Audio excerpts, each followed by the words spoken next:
कर्नाटक में 14 रोज का लॉकडाउन नाफिज हो चुका है। कोरोना वबा पर काबू पाने के लिए नाफिज किए गए इस लॉकडाउन का रियासत की मुस्लिम तंजीमों ने खैर मकदम किया। बेंगलुरु में अमीर शरीयत मौलाना सगीर अहमद रशादी की सदारत में एक अहम मीटिंग हुई। जमीयत उलमा हिंद, जमात इस्लामी हिंद और दीगर मिली तंजीमों के नुमाइंदों ने शिरकत की। कर्नाटक के अमीर शरीयत ने हुकूमत से अपील की कि वो लॉकडाउन से मुतासर होने वाले अवाम की मदद के लिए इक़दाम करें। साथ ही कारपोरेट कंपनियों साहिब सरवत से भी दरख्वास्त की गई है कि वो गरीबों, बेरोजगारों और मुसाफिरों की मदद के लिए आगे आएं।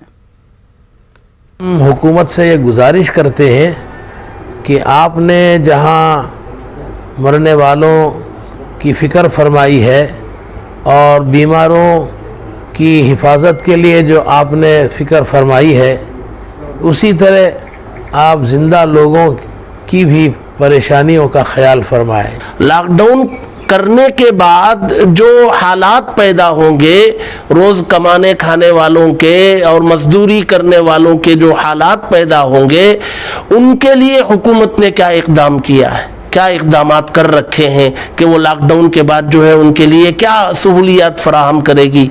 जाहिर सी बात है इस सिलसिले में जो है कोई बात वाज़ेह हुकूमत की तरफ से आई नहीं है। दीगर NGOs हैं और साहिब सरवत लोग हैं जो पहले भी और गुज़िश्ता साल भी इस सिलसिले में मज़दूरों की और गरीबों की राहतकारी के लिए बहुत सारा काम उन्होंने किया है।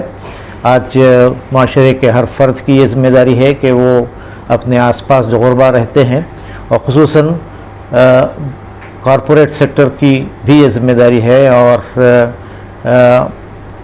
साहिब सरवत लोग इस सिलसिले में आगे बढ़कर लोगों की राहत के काम अंजाम दें।